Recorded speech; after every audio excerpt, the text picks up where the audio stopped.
In this video, I will show you the most interesting places you can visit in Vilnius, Lithuania in just one day. Let's jump straight to the video. We are starting at Gediminas Avenue.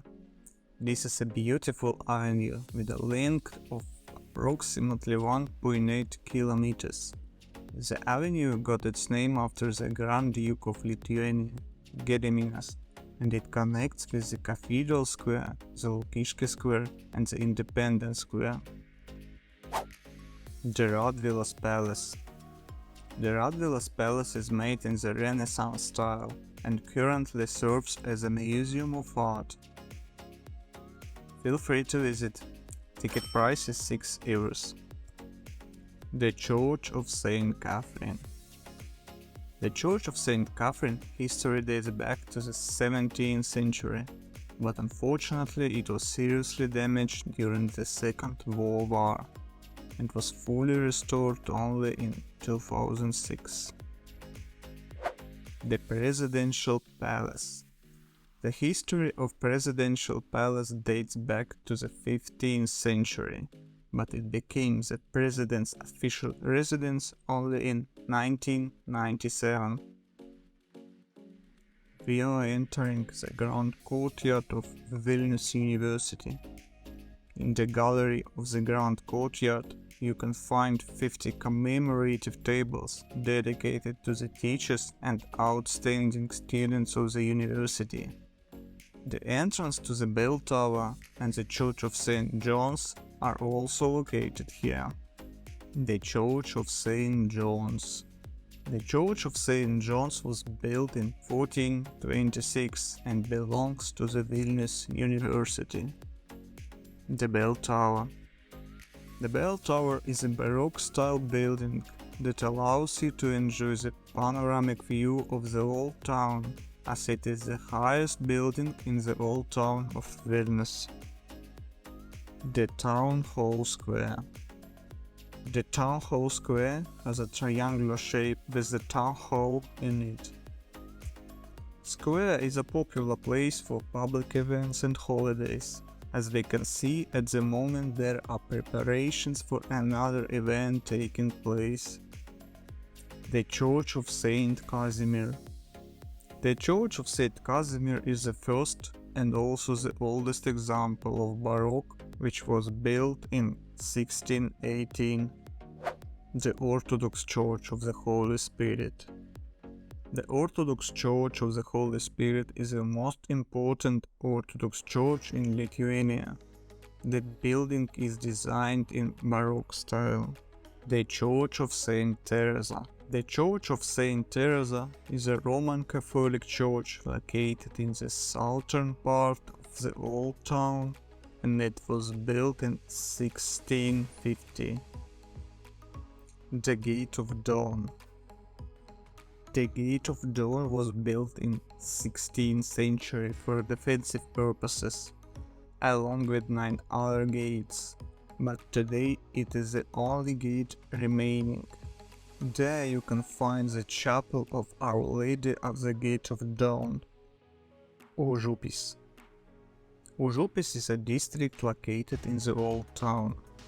The river separates it from the main part of the old town, and that's why it is called Užupis, which translates from Lithuanian language as beyond the river. At the border of the city you can find a sign that says Užupio Respublika, which is also translated into 4 other languages. This district has an interesting and controversial history. For example, in 1997 Užupis declared itself as an independent Republic of Užupis, with its own flag, president and even constitution. Užupis also has its own symbol, called Angel of Užupis, which you can find in the main square of Užupis. The Church of St. Anne. The Church of St. Anne was built in 1500 in a late Gothic style and is dedicated to the Grand Duchess of Lithuania Anna. In its original form it was a wooden building, but in present form it is rebuilt with clay bricks painted in red. The Pilies Street. The Pilies Street is also translated from Lithuanian language as Castle Street, because back in the day it was the main road to the Vilnius castle. Nowadays, with a length of 500 meters, the streets take you from the Cathedral Square all the way to the Town Hall Square. Along the street you can find several souvenir shops and restaurants you can visit. Have you ever been to Vilnius? If yes, did you like it? Please let me know in the comments below. The Cathedral Square. The Cathedral Square is one of the main squares in Vilnius and located in its historical part. On this square, most of the public events, celebrations, festivals and national holidays take place. The Cathedral Basilica of Saint Stanislaus and Saint Ladislaus. It is the main cathedral in Lithuania. It was built in 1783 and in the present form it is an example of classicism style. The Cathedral Bell Tower. The Cathedral Bell Tower has a height of 52 meters. The tower's clock was installed in 1672, while the larger bell was cast in 1673 and the smaller one in 1758.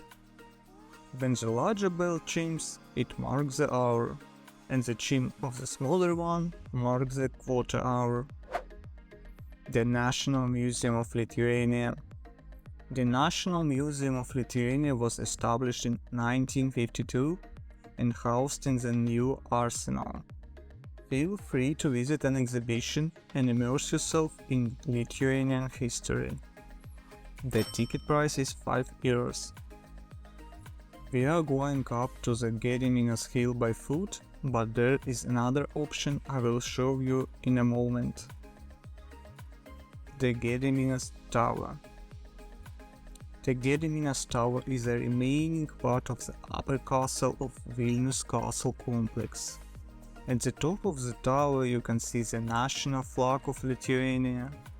Inside the tower you can visit exhibitions as well as enjoy panoramic views from the top of the tower. The ticket price is 8 euros. As I said earlier, there are two options how to get to and off the Gediminas hill. One is by foot as we showed before, and another one is by using a lift. Price for it is very affordable.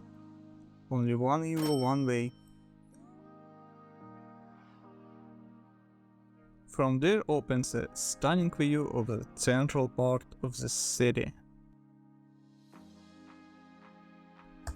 Near the Gediminas Tower you can enjoy the view of the Vila River, and to the left of the river is a beautiful park located there, called the Bernardine Gardens. Three crosses. Three crosses located on a hill with the same name. Originally it was a monument with the 3 wooden crosses, but the monument in its present form was erected only in 1989. From the hill opens a stunning panoramic view of the city of Vilnius. We can see beautiful red rooftops of the old town. The Church of Saints Peter and Paul.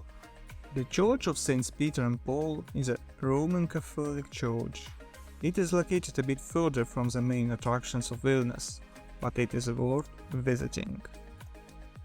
It was built in 1701 and considered a masterpiece of Lithuanian Baroque. And here our exploration of the city of Vilnius comes to an end. Thank you very much for watching this video. Please like the video if you find it useful, and also check out our other city gate videos if you haven't already.